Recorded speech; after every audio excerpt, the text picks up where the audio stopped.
Hey everyone, this is Spasmodic, and today I wanted to do a little commentary on my recent Halo 1 video where I launched from the bottom of Assault of the Control Room, but on Two Betrayals, all the way to the top.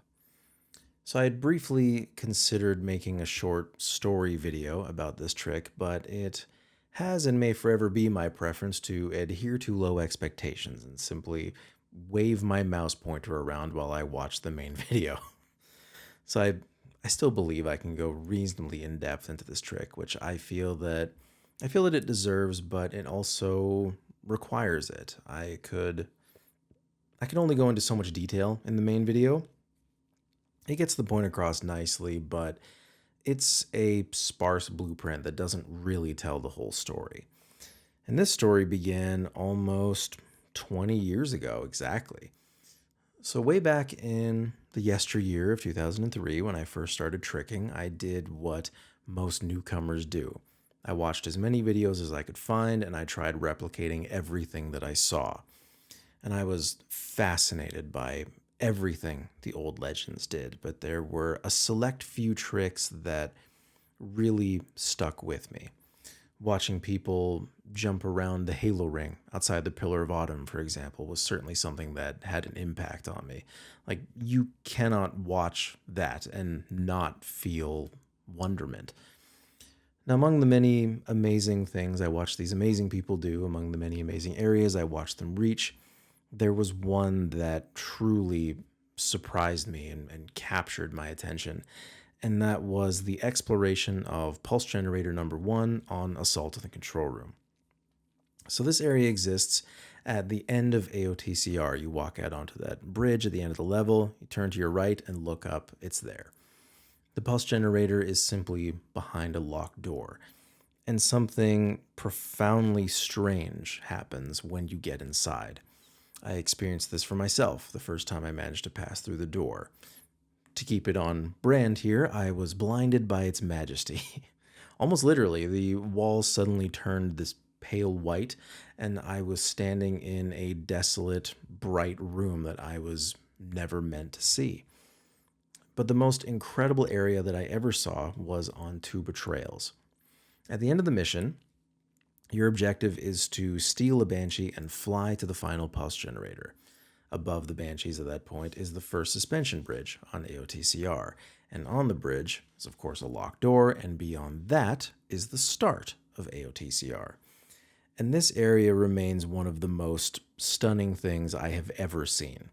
The walls were pale white, like Pulse Generator number one, but the start of AOTCR is so much more expansive and decidedly weirder. Why do the doors open sideways? Why is there no barrier preventing you from flying to the bottom of the pit? No one knows. And despite knowing that this area is just the start of AOTCR, it's much more significant on Two Betrayals. It takes a certain level of discipline to reach it, a certain curiosity, and the first time I found myself exploring it, I knew I was one of a select few who had and would ever step inside. It's a beautiful, special area, and it has stayed with me for decades at this point. Now, years later, I found myself dreaming up ideas for a launching video that would ultimately become the Dosage Project. So I was in high school at the time of its inception, so around 2005, 2006, I started writing out a list of the most insane launches that I could imagine. These launches culminated in projects like Snippet, Unique, and Schema before I eventually sat down and finished Dosage itself in 2024. And I held on to the original Dosage list, just this WordPad document. I held on to it that entire time, and I heavily referenced it when production began in early 2024. And among the many ludicrous launches I jotted down was stepping inside that special room on Two Betrayals, getting to the very bottom of the pit, and launching clean out of it. Now, it was my intention for this launch to be featured in Dosage itself, possibly serving as the Ender launch, but I quickly decided that it didn't quite fit for a number of reasons. First off, it was always the plan to launch from the bottom of AOTCR itself to the top. It didn't make much sense to have two largely identical launches in the same video. Second, I felt like the trick deserved a bit more fanfare. Like, I knew from the beginning that so much would go into it, simply showing the end result just wouldn't do the trick justice. But third, and perhaps most importantly, I was terrified of it. So many moons ago, I had written out a plan for how I thought this trick could be done, a plan which has long since been lost to the sands of time. I have vague memories of it, but certainly nothing concrete. I do remember that it was vastly complicated, and I was not confident in it at all. I could always see the end. I could see myself launching out of that pit, but the path there was too convoluted and intimidating, so the idea was shelved. Years later, the good people at 343 Industries introduced a new skull into the Master Chief Collection, the Acrophobia Skull. For those not familiar with the skull, it basically allows you to fly around at top speed like you're lucid dreaming. So in Halo 1, it cancels the fall timer so long as you're not in a vehicle, and given the lack of barriers in this game, both invisible and death alike, you're largely free to fly around aimlessly. It is insanely fun. I can't stress this enough. So naturally, the first time I got my hands on it, I flew all around the campaign visiting areas I had always wanted to see up close, like the very bottom of Truth and Reconciliation, of Silent Cartographer, the top of the end structure on 343 Guilty Spark, and so on and so forth. When I started using it for tricking purposes, I did a lot of really cool things. I discovered the third hangar on Keys, the Void Door, and Assault to the Control Room. I landed a really sick launch at the edge of Halo. I got a grunt to the bottom of the Maw. A friend and I, we found the Pillar of Autumn cutscene room, and so on and so forth. Now, I don't know precisely when the Two Betrayals launch popped into my head again, but when it did, and I factored in the Acrophobia skull, suddenly I could see the way through. It wasn't going to be simple by any stretch of the imagination, but I knew where all the puzzle pieces fit. Mostly. The problem is that every aspect of this trick is a logistical nightmare.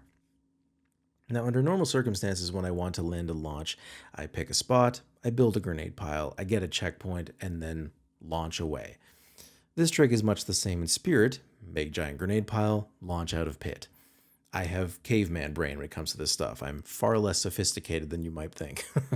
But getting to that point is so much more difficult and complicated than a regular launch. Every aspect of it is extremely problematic.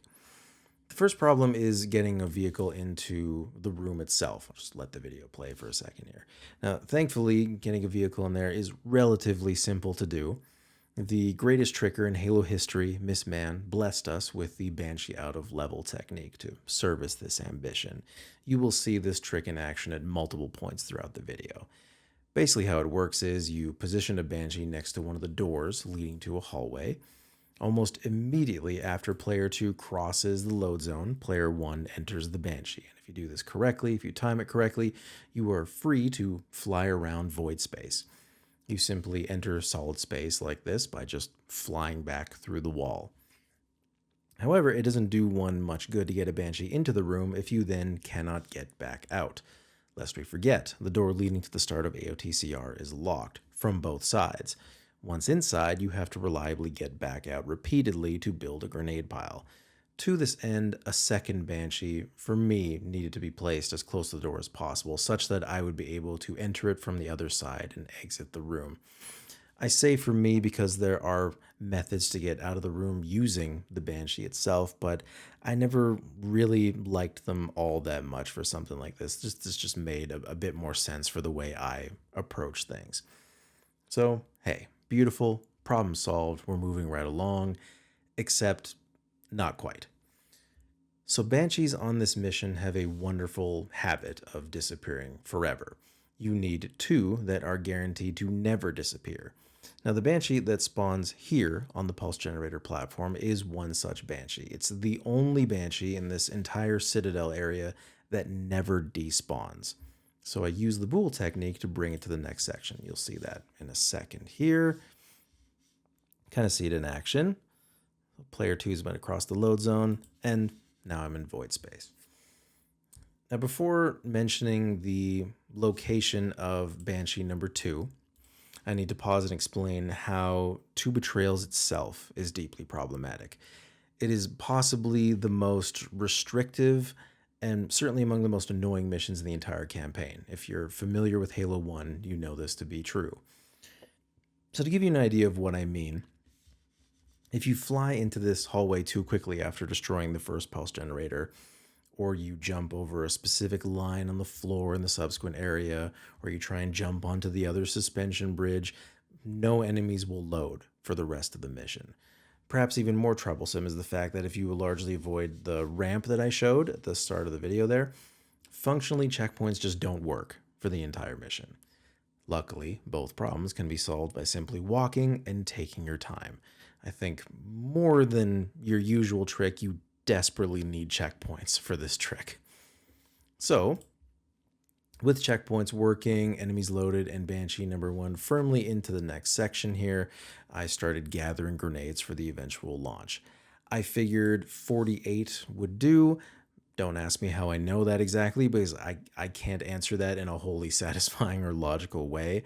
I just kind of know at this point. It's largely all about feel.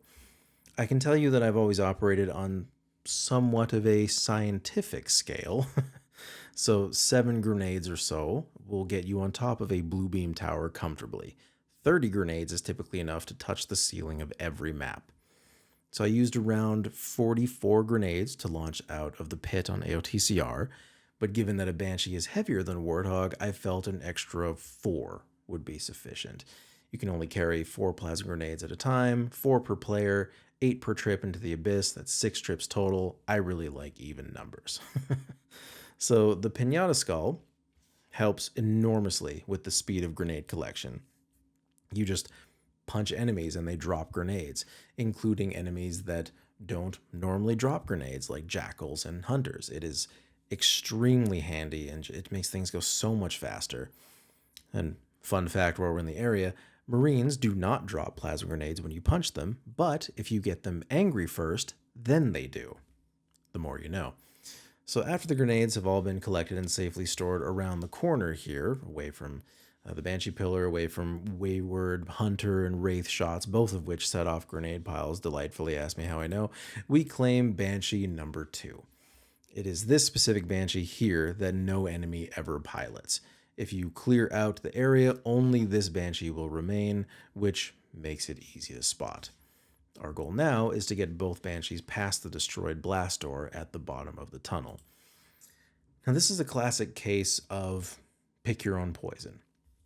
It is possible to fly the Banshees through the door.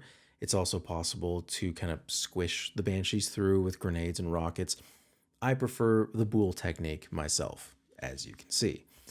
Now, in order to do this, I had to bring both Banshees into the interior of Pulse Generator number 2. So Halo 1, I like to say, is a game built on illusions and line of sight. If you have ever wondered why the hallways on AOTCR and Two Betrayals are in the shape of a U, this is why. The second you round the corner and the load zone trips, everything behind you disappears, but you can't see it. As I understand it, this was to save system resources on the original Xbox. Broadly, I like to say that it helps with maintaining the illusion and textures.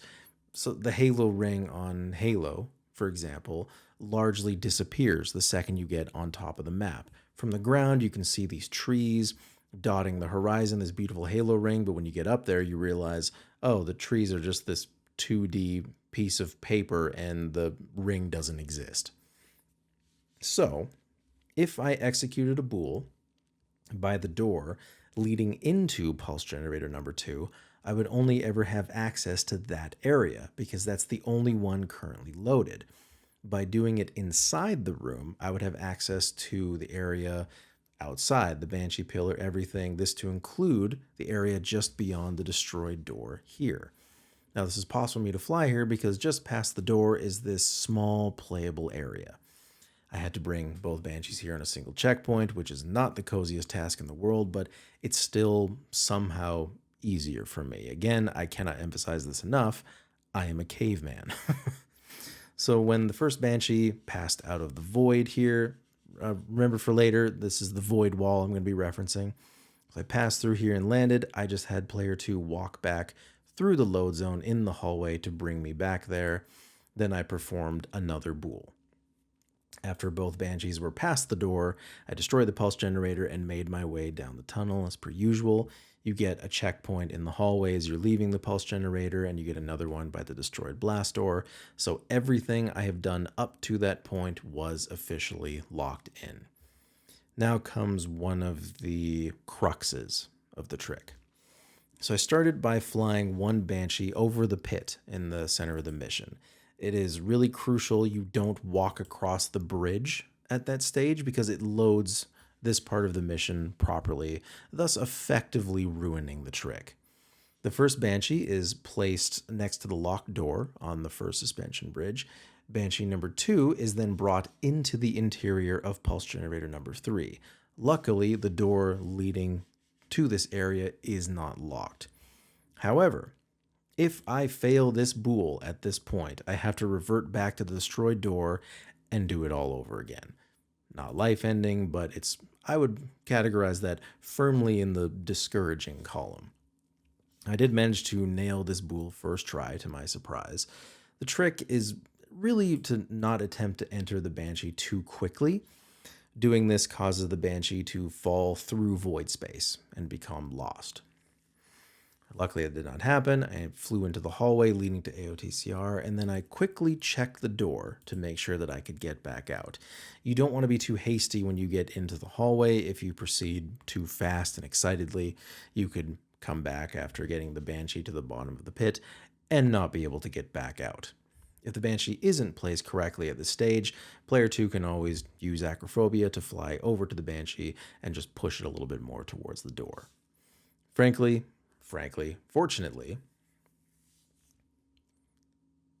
the banshee by the door was well placed, so I flew the second banshee to the bottom of the pit. Now, on AOTCR, there is a barrier preventing you from doing this. At a certain point, you essentially land on a cushion of heavy air, and you need to use a ghost to get to the bottom. On this mission, bizarrely, there is no barrier, but it is a welcome reprieve. I'm not going to complain. Now, the keen-eyed among you may have noticed that I appear to be in a void. So, on the original Xbox and 360, as I said before, this room essentially turns pale white throughout. On the current patch of MCC, this room looks how it did in the past.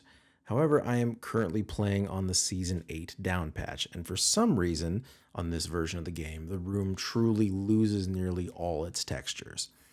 The reason I'm playing on Season 8 is because on the current patch of the game, grenade piles disappear after you drop around 16 to 20 grenades. This obviously falls far short of what I need for this trick, and indeed most tricks. So, I have a second PC running the Season 8 down patch alongside my main computer, and I simply connect the two over Xbox Live. The things we do for our hobbies. Now, what's fascinating about the room on Season 8 is that it's not actually dark. You may have noticed that my Banshee stands out like a firework. The room is simply textured black. One may confuse every surface in this room as void space. This was the wall I mentioned earlier after I had booled both Banshees from Pulse Generator number 2. So grenades interact with surfaces like that by disappearing or briefly sticking to them and then disappearing. You can also fire tank shells into it, the Warthog turret rockets, and it just eats them all up. They disappear. This is why for launches like the bottom of Truth and Reconciliation to the top, or the bottom of Halo to the top of a Blue Beam Tower, the Ender launch and dosage, I needed to stick a plasma grenade onto a body so it had something to latch onto and explode properly. Without that, I would stick it onto void floor and it would just disappear. But for this room, the frag grenade that I eventually throw does not sink into the floor or anything strange. It bounces normally because everything is still here, it's just black. Now that said, this was the other reason why I scrapped this launch for dosage. Despite knowing that the area is just black, but that I'm not in the dark, you still can't see anything. You can't grasp the scale of this launch properly. I honestly felt like the insanity of this launch would have been lost had I just showed the end. Like, even for people who know this game very well, like, they'd be able to infer where I am, but it wouldn't be immediately obvious. And I really felt like this launch deserved more gravity behind it. But moving on, our task now is to bring grenades to the bottom of the pit. So I used acrophobia to again fly over the pit and deposit the grenades beneath pulse generator number 3. This is the bridge you want to avoid. When all the grenades were moved, I walked across the bridge to trigger everything normally. I cleared the area around pulse generator number 3 and moved a shade turret to this wall here. This wall is at more of a 90-degree angle compared to the walls around it, which are sloped, which makes it ideal for what comes next. So both players collect 4 plasma grenades each. Player 2 then uses the turret to push player 1 out of the map. This is a classic technique referred to as bumping. Now, in more modern times, people may refer to this as phasing. Either term applies, though it is more of a bump effect. Suddenly, I teleport out of bounds as the turret hits me. And you can use turrets throughout the campaign to pass through solid walls. It's incredibly fun. You can push yourself into a door frame on the suspension bridge on AOTCR. You can slowly raise yourself into the ceiling on keys. It's just a lot of fun. Now, it is important to note, spinning turrets do not kill you, Warthog or Shade turrets. The only one that does, not a spinning one, is the tank turret, but only if it's out of bounds. I might be the only person who knows or cares about this on the planet. It's only when a vehicle is driven into you or it's pushed into you by some means that does the trick. A turret doing this doesn't do anything, other than kick you out of bounds, obviously. Now, when I'm outside the map, I use acrophobia to catch me. By holding crouch, you cease your midair momentum instantly, so I stop in place. I then switch up to the anniversary graphics, which load all the textures when you're out of bounds. Not so much at a distance at times. We'll say it's a lot easier than on the original graphics where you have to navigate largely blindly. But here, I just kind of stuck close to the edge of the map to get my bearings, and then I flew into the hallway. And each time I got in, I would check the door to see if the Banshee was boardable. Then after tripping the load zone, both players are inside the room and can drop their respective grenades, 8 at a time. So after the grenade pile was made, I left player 1 inside the hallway while player 2 cleared the enemies in the area just beyond pulse generator number 3. It's where the Scorpion tank spawns on AOTCR by the downed Pelican. After all the enemies are dead there, driving into the final battle triggers a checkpoint. I use this checkpoint to fly back to the bottom of the pit and clean up the grenade pile. Now, obviously, if you throw a grenade at another grenade, your trigger grenade will set off the other grenade, creating a large explosion. Now, many very smart people many years ago realized that piles of grenades could do really cool things, like launch warthogs over an arch on Silent Cartographer, for example. However, if you throw a grenade a certain distance away from another grenade, the force of the explosion will cause the grenade on the ground to bounce slightly, but not detonate. The Banshee's secondary fire, the Banshee bolt, has the same effect. If you shoot it close enough to a grenade, the grenade will bounce a short distance away. I use this to tighten up the grenade pile and clear all the bodies away from it. The tighter your pile, the more accurate and precise your launch is going to be. And I set up the launch as best I could. I practiced Banshee launching a few times leading up to this, placing the grenade pile roughly in the back third portion of the Banshee, maybe about here. I found it would cause me to shoot straight up. I tried as best I could to make it as precise as I could, and this is where the trick gets pretty bad. So on AOTCR, there is a famous checkpoint in the tunnel that leads to the giant pit in the interior section of the mission. This is what we in the tricking world refer to as an infinite checkpoint. Crucially as well, it is a checkpoint that you have the ability to drag. What that means is, if you walk through the tunnel, you'll get a checkpoint. If you walk a fair distance away and then walk back, you will get the checkpoint again. But if you jump through the tunnel and say continue jumping all the way to the Banshee Pillar or all the way to the end of the mission, as long as there's no enemies around, and then you stop, you will get a checkpoint at that spot. This is what's known as a checkpoint drag. Now you're able to drag checkpoints by jumping, firing certain weapons like assault rifles and needlers, or firing endlessly with the Banshee. You can also drag checkpoints with acrophobia. The problem with this trick is that there are very few checkpoints that are able to be dragged on Two Betrayals. There's few checkpoints that are able to be dragged across the entire game. Now, there is one checkpoint like this near the Banshee pillar, if I'm remembering correctly, but we've already tripped all those checkpoints to get to this point, none of which are infinite checkpoints. I needed to find a draggable checkpoint in the final area here, and to my immense surprise, I found one. This was extremely lucky. In order to get the checkpoint, though, what you need to do is you clear the entire final battle, including a few pesky invisible elites that try to hide on you closer to the entrance to the area.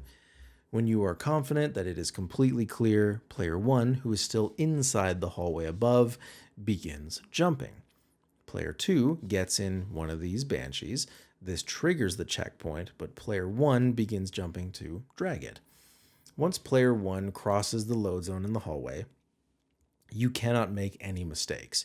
If you mess up this checkpoint, the entire trick is destroyed and you have just lost hours of work. And what makes it especially troubling is that in order to trigger acrophobia, you simply need to jump twice and then hold jump.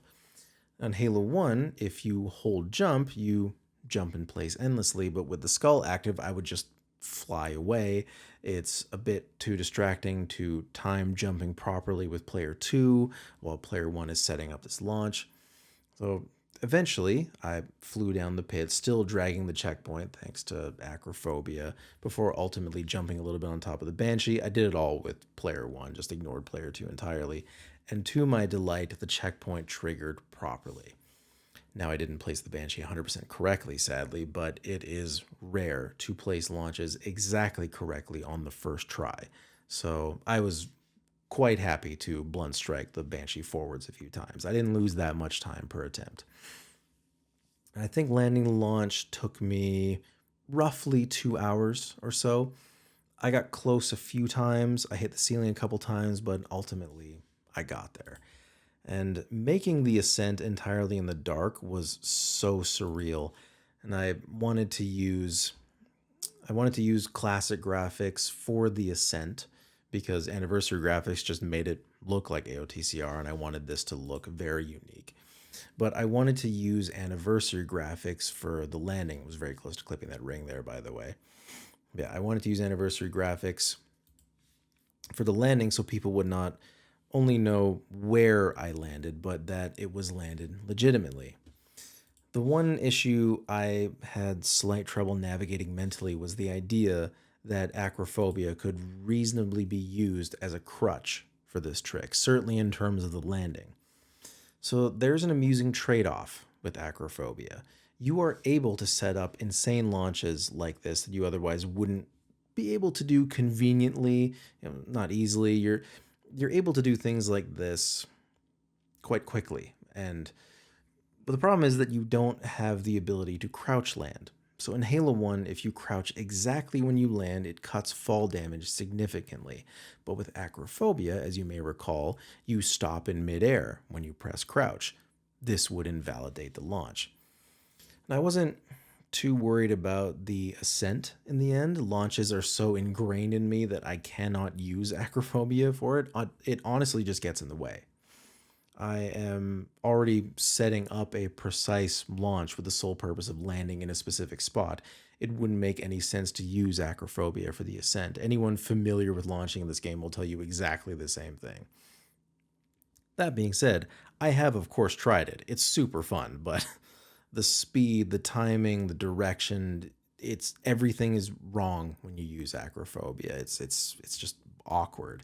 But the landing was something I wanted people to see clearly. I also felt that the height was when the Banshee first goes, you kind of get a sense for what launch is going to take you nowhere, certainly the ones that kill you instantly, and the ones that are too powerful or ones that are just right. And this one was hopeful. You can actually kind of hear me in the recording. I'm a bit muted, but you can hear me kind of almost give like a bit of a Homer Simpson, like, "Ooh, what's going on here? Like, this could be something. This could be something special." And I really didn't want to bump into a wall on the way up or get stuck in an alcove or anything, which is shockingly easy to do in this pit. The whole place is just lined with things. And launches like this, even with a convenient checkpoint, they're like comets. They don't come around often. But I ended up landing the launch completely cleanly. No need for a crouch landing at all. I landed it even better than when I landed this on AOTCR, the one that I featured in Dosage. It was it was beautiful, and I was very happy to also be chatting with friends when I landed it. That made it all the more special. I felt very lucky to have been able to do that. It was a lot of fun. And that was it. The this 20-year dream of mine, suddenly I had just done it, and it was incredible. And I honestly, I guess that's just the end of the commentary track. I don't really have anything to add. It's not usual that I get to do launch commentary. It's more just like a full video type of thing, but the story of one launch is quite rare for me to do, but very satisfying. And I'm, again, very pleased to see this launch completed after all this time. I've genuinely been thinking about it for 20 years. It's really incredible to see it finished. It's definitely among one of the better tricks I have ever done. Probably the best launch I have ever landed. It's so sick. I love this so much. So yeah, I hope you learned a thing or two. I hope you enjoyed the video, and I'll see you in the future for more delightful Halo 1 content, I suppose. Catch y'all later, everybody. Take care.